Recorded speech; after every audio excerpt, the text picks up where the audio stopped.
धन्यवाद साथीहरू। यही नारा भन्नुहोस् या सन्देश जनताको मन मस्तिष्कमा पुर्याउनका निमित्त, जनतालाई जागरुक तुल्याएर राज संस्थाको पुनर्स्थापना गर्नका निमित्त, जनताको शक्तिको आधारमा हिन्दू राष्ट्रको पुनर्स्थापना गर्नको निमित्त र जनता र राजा मिलेर देश बचाउन र देश बनाउनका निमित्त नै आज राष्ट्रिय प्रजातन्त्र पार्टी सडकमा आएको छ। हामी कुनै रहरले काम नपाएर सोच पूरा गर्न, घाम ताप्नको निमित्त सडकमा आएका होइनौं।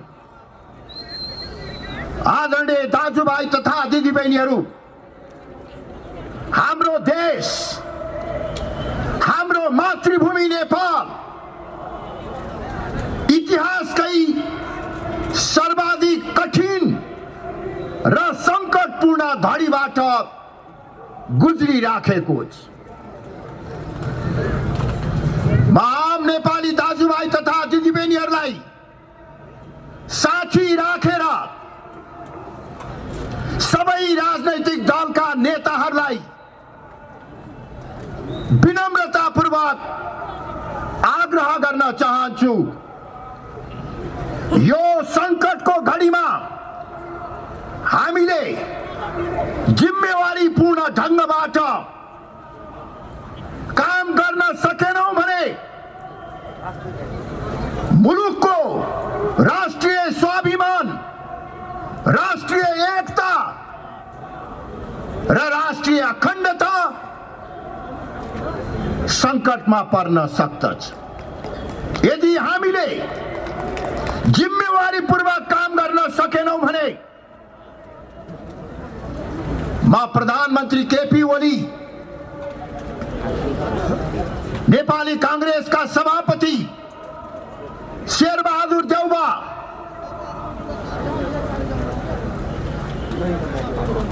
पूर्व प्रधानमन्त्रीहरू पुष्पकमल दाहाल प्रचण्ड, माधव कुमार नेपाल, जनता समाजवादी पार्टीका नेता बाबुराम भट्टराई, उपेन्द्र यादव लगायत सबैलाई सचेत गराउन चाहन्छु कि हामीले जिम्मेवारीपूर्वक काम गरेनौं भने आगामी दिनमा राजनैतिक दल र नेताको नियन्त्रणबाट देशको परिस्थिति बाहिर जान्छ। राजनैतिक दल र नेताहरूको हातबाट परिस्थिति नियन्त्रण भन्दा बाहिर जान सक्ने खतराका प्रारम्भिक संकेतहरू देखा परेका छन्। यसतर्फ सचेत रहनुहोस्। जिम्मेवारीपूर्वक काम गरेनौं भने आज हामी जुन पदमा छौं, पदबाट अलगिने मात्र होइन, सिङ्गो मुलुकको भविष्य नै संकटको चक्रव्यूहमा फस्न सक्दछ। आदरणीय दाजुभाइ तथा दिदीबहिनीहरू, आज देशमा देखा परेको यो संकट तत्काल सिर्जना भएको होइन। तपाईं हामी सबैलाई थाहा छ, 14 वर्ष अगाडि देशमा आमूल परिवर्तन गर्ने, नयाँ नेपाल बनाउने, सदियौंको देखिको दास्ताबाट जनतालाई मुक्त तुल्याउने, नेपालको आर्थिक समृद्धि गर्ने भन्ने नाउँमा हामीले नेपालको प्राचीन कालदेखि कायम रहँदै आएको हिन्दू राष्ट्रको पहिचानलाई समाप्त पार्यौं। नयाँ नेपाल बनाउने नाउँमा नेपाल राष्ट्रको एकीकरण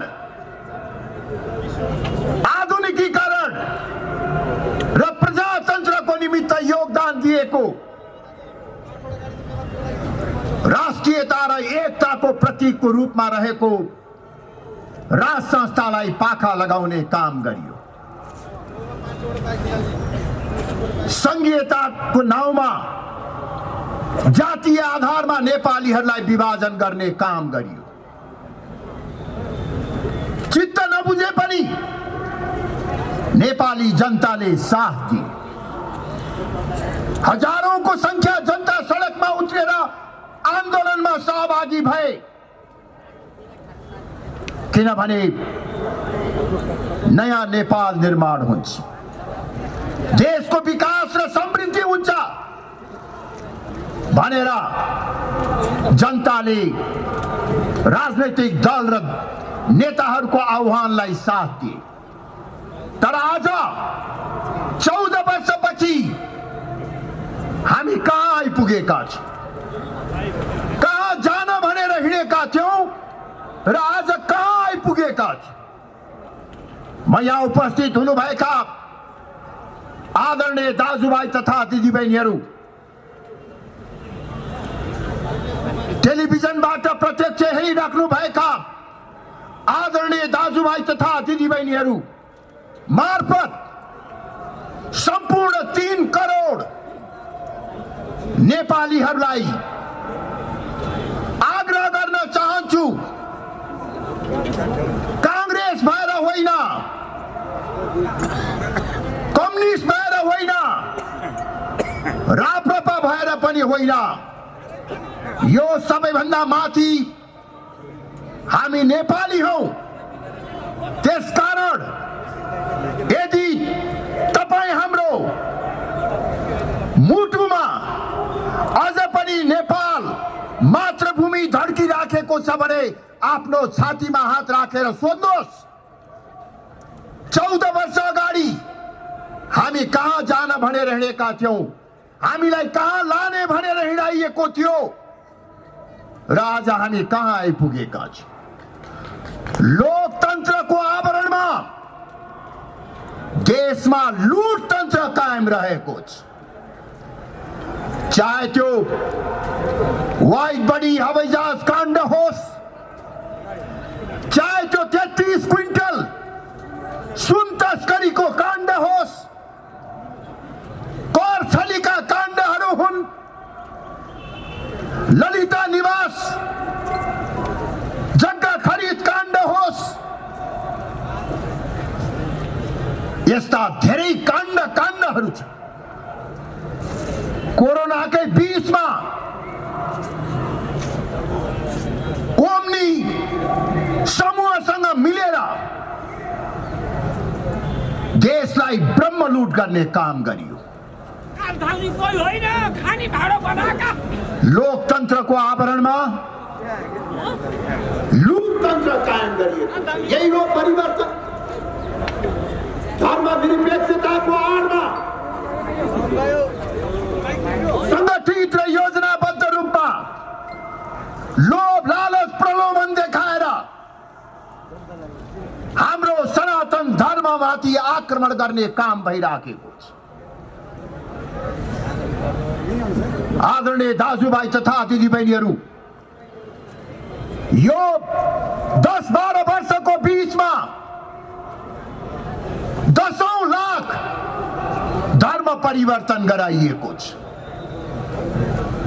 धर्म परिवर्तनको निशानामा सबैभन्दा बढी आदिवासी, जनजाति र दलित समुदायका व्यक्तिहरू परेका छन्। नेपालको सदियौंदेखि कायम रहँदै आएको धार्मिक सांस्कृतिक पहिचानलाई समाप्त पार्ने काम भइराखेको छ। यही हो परिवर्तन।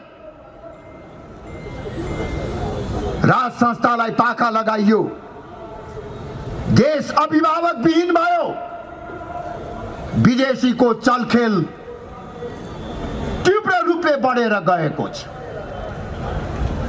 केही दिन अगाडि मात्रै नेपाल कम्युनिस्ट पार्टीको घर झगडा मिलाउनका निमित्त उत्तरतिरबाट हवाईजहाज चार्टर गरेर केही व्यक्तिहरू आए, कहिले दक्षिणबाट कहिले उत्तरबाट नेपालको राष्ट्रिय स्वाभिमान, सार्वभौमिकता र नेपाली जनताको निर्णायकत्वमाथि प्रहार गर्ने काम भइरहेको छ र त्यसको वातावरण प्रमुख भन्ने राजनैतिक दल र दलका नेताहरूले गरिराखेका छन्। आदरणीय दाजुभाइ तथा दिदीबहिनीहरू, लोकतन्त्रको निमित्त अब कहिले लडाईँ गर्नु पर्दैन भनेर दोस्रो जनआन्दोलनमा भनियो, तर अहिले लोकतान्त्रिक गणतन्त्रको नाउँमा सर्वसत्तावाद कायम गर्ने प्रयास भइराखेको छ। प्रमुख राजनैतिक दलहरू मिलेर संवैधानिक अंगहरू, राज्यका संयन्त्रहरू कब्जा गर्ने र देशमा केही सीमित राजनैतिक दलका नेताहरूको सर्वसत्तावादी शासन कायम गर्ने प्रयास भइराखेको छ। के यही हो परिवर्तन नेपाली जनताले खोजेको? यस अवस्थामा आदरणीय दाजुभाइ तथा दिदीबहिनीहरू, म केही स्पष्ट पार्न चाहन्छु भने केही समय अघि मन्त्री परिषदको सिफारिसमा राष्ट्रपतिबाट प्रतिनिधि सभा विघटन गर्ने काम भयो। यसले संवैधानिक जटिलता सिर्जना गरेको छ। तर आज देशले जुन अवस्था भोग्नु परिराखेको छ, यो केवल वर्तमान सरकार, एउटा दल वा एउटा नेताहरूको कारणले मात्र होइन। उहाँहरूको गल्ती छ, उहाँहरू दोषी हुनुहुन्छ। यो भत्काउन र बिगार्नको निमित्त सीमित राजनैतिक दल र तिनका नेताहरू जिम्मेवार छन्। तर मुख्य रूपमा भन्ने हो भने अहिले देशले भोग्नु परिरहेको संकट, विकृति र विसंगतिको मुख्य कारण 14 वर्ष अगाडि सुरु गरिएको बाटो र विचार नै गलत छ। बाटो गलत भएपछि, विचार गलत भएपछि ड्राइभर जतिसुकै राम्रो भए पनि गन्तव्यमा पुग्न सकिँदैन। यो यथार्थलाई दृष्टिगत गर्दै देशको वर्तमान संकटबाट मुक्तिको निमित्त अब नयाँ ढङ्गबाट अगाडि बढौँ भन्ने म सबै राजनैतिक दलहरूसँग आग्रह गर्न चाहन्छु। तपाईहरुले महान उपलब्धि भनेको गणतन्त्र, संघीयता र धर्मनिरपेक्षताको हामीले 14 वर्ष अभ्यास गरिसक्यौं। यो अभ्यासको अनुभवबाट पाठ सिकेर अब यस्तो राजनैतिक प्रणाली निर्माण गरौं जहाँ राजादेखि विप्लव माओवादीसम्म, कांग्रेस, कम्युनिस्ट, मधेसवादी सबै राजनैतिक दल र शक्तिहरू अटाउन सक्ने राजनैतिक प्रणालीको विकास गरौं। त्यो असम्भव छैन यदि हामीले देश र जनतालाई केन्द्रबिन्दुमा राखेर सोच्ने हो भने त्यो असम्भव छैन। यसैगरी नेपालको राष्ट्रिय पहिचानलाई कायम गर्नको निमित्त पूर्ण धार्मिक स्वतन्त्रता र समानता सहितको सना सनातन धर्म सापेक्ष हिन्दू राष्ट्र स्थापना गरौं। संघीयताको वर्तमान स्वरूप बारे पुनरावलोकन गरौं। हामीले राज संस्थाको कुरा गरेर निरंकुश राजतन्त्रको कुरा गरेको होइन। हामीलाई थाहा छ अहिले देशमा ठूलो संख्यामा गणतन्त्र पक्षधर जनताहरू पनि छन्, परिवर्तनकारीहरू पनि छन्। त्यसर्थ हामीले परिकल्पना गरेको राज संस्था परिवर्तनकारी शक्ति गणतन्त्रवादीहरूलाई पनि चित्त बुझ्ने राज संस्था सहितको लोकतन्त्रको कुरा गरेका। शासन जनताले गर्ने, जनताको प्रतिनिधिले गर्ने। देशको अभिभावक, राष्ट्रिय एकता र प्रतीकको रूपमा राज संस्था राष्ट्र प्रमुखका रूपमा रहने यो मध्यमार्गी अग्रगामी विचार नै नेपालको राष्ट्रिय सुरक्षा र समृद्धिको ग्यारेन्टी हो। म गणतन्त्रवादी साथीहरूलाई पनि निवेदन गर्न चाहन्छु, राज संस्था कायम गर्दाखेरि तपाईहरूले आत्तिनुपर्ने, विचलित हुनुपर्ने जरुरी छैन। राजतन्त्रवादी शक्ति र लोकतान्त्रिक शक्तिहरूको बीचको एकताले नै प्रजातन्त्र बलियो हुन्छ, जनता बलियो हुन्छन्, देशमा शान्ति र स्थायित्व कायम हुन्छ। अन्यथा निषेधको राजनीति गर्ने हो भने देशमा दिगो शान्ति र समृद्धि कायम हुन सक्दैन। तपाईहरुले हिजो गणतन्त्रको कुरा गर्दा, लोकतन्त्रको कुरा गर्दा राज संस्थालाई निषेध गर्नुभयो। धार्मिक स्वतन्त्रताको कुरा गर्दा हिन्दू राष्ट्रको पहिचानलाई निषेध गर्नुभयो। अब निषेधको राजनीति होइन, समावेशी सबै नेपाली अटाउने साझा व्यवस्थाको निर्माण गरौं। यसको निमित्त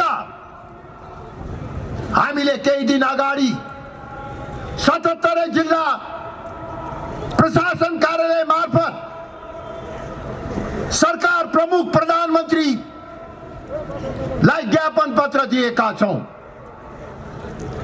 हिन्दू राष्ट्र र राज संस्था को पुनर्स्थापना लगायतका विभिन्न मागहरू पूरा गर्नका निमित्त सर्वपक्षीय सम्मेलनको आयोजना गरौं।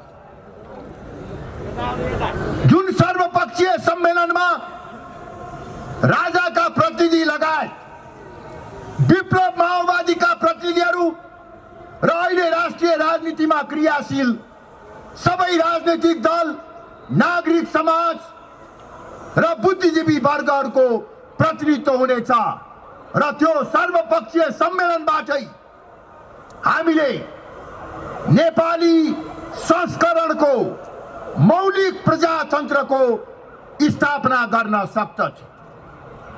यदि समयको यो मागलाई, जनताको यो भावना र चाहनालाई सम्बोधन नगर्ने हो भने अब फेरि देश द्वन्द्वतर्फ जान सक्दछ। मैले अघि नै भनिसकेको छु कि राजनैतिक दलका नेताहरूले जिम्मेवारी पूर्वक नसोच्ने हो भने देश द्वन्द्वतर्फ जान सक्दछ र त्यो द्वन्द्वको अवस्थामा कांग्रेस, कम्युनिस्ट, मधेसवादी दलहरूको नियन्त्रणमा वा ती नेताहरूको हातमा परिस्थिति रहने छैन, परिस्थिति अन्तै जान्छ। त्यसकारणले ढिलो नगरिकन साझा व्यवस्था, साझा प्रणाली निर्माण गर्ने तर्फ लागौं। जहाँसम्म राज संस्था र हिन्दू राष्ट्रको कुरा छ, अब यो केवल राप्रपाको मात्रै एजेन्डा छैन। हिजो कठिन घडीमा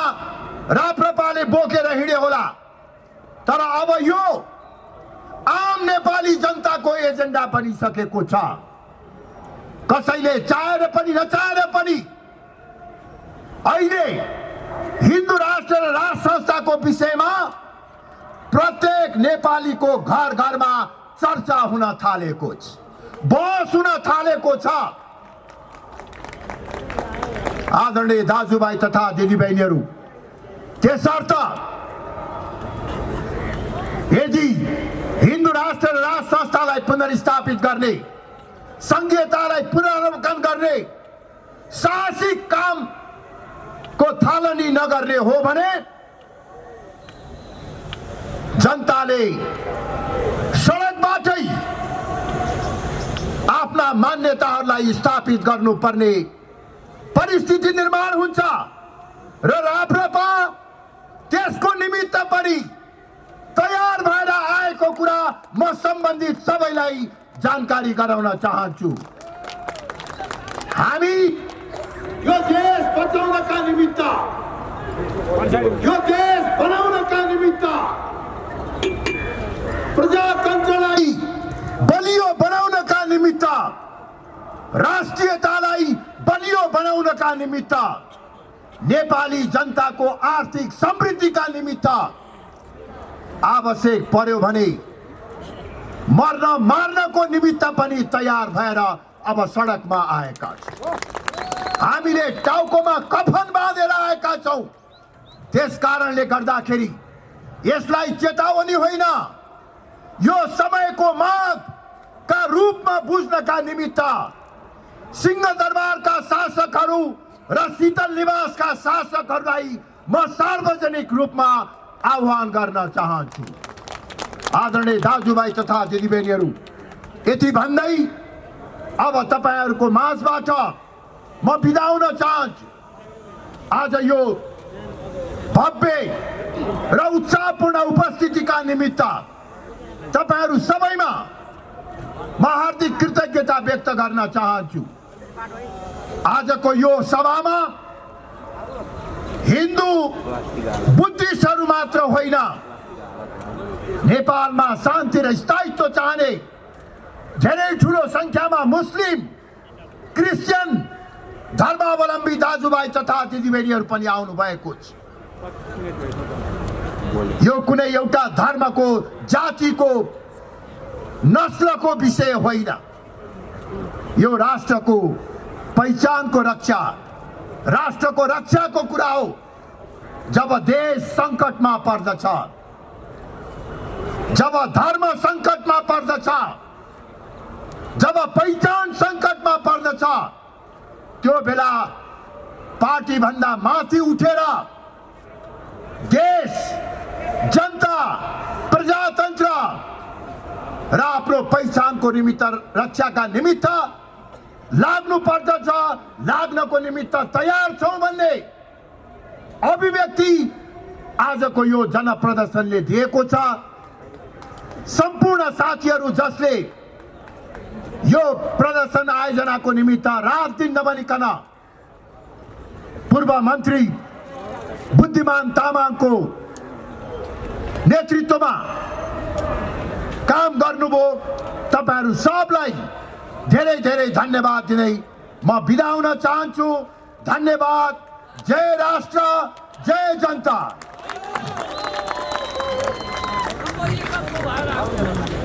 धेरै धेरै आभार।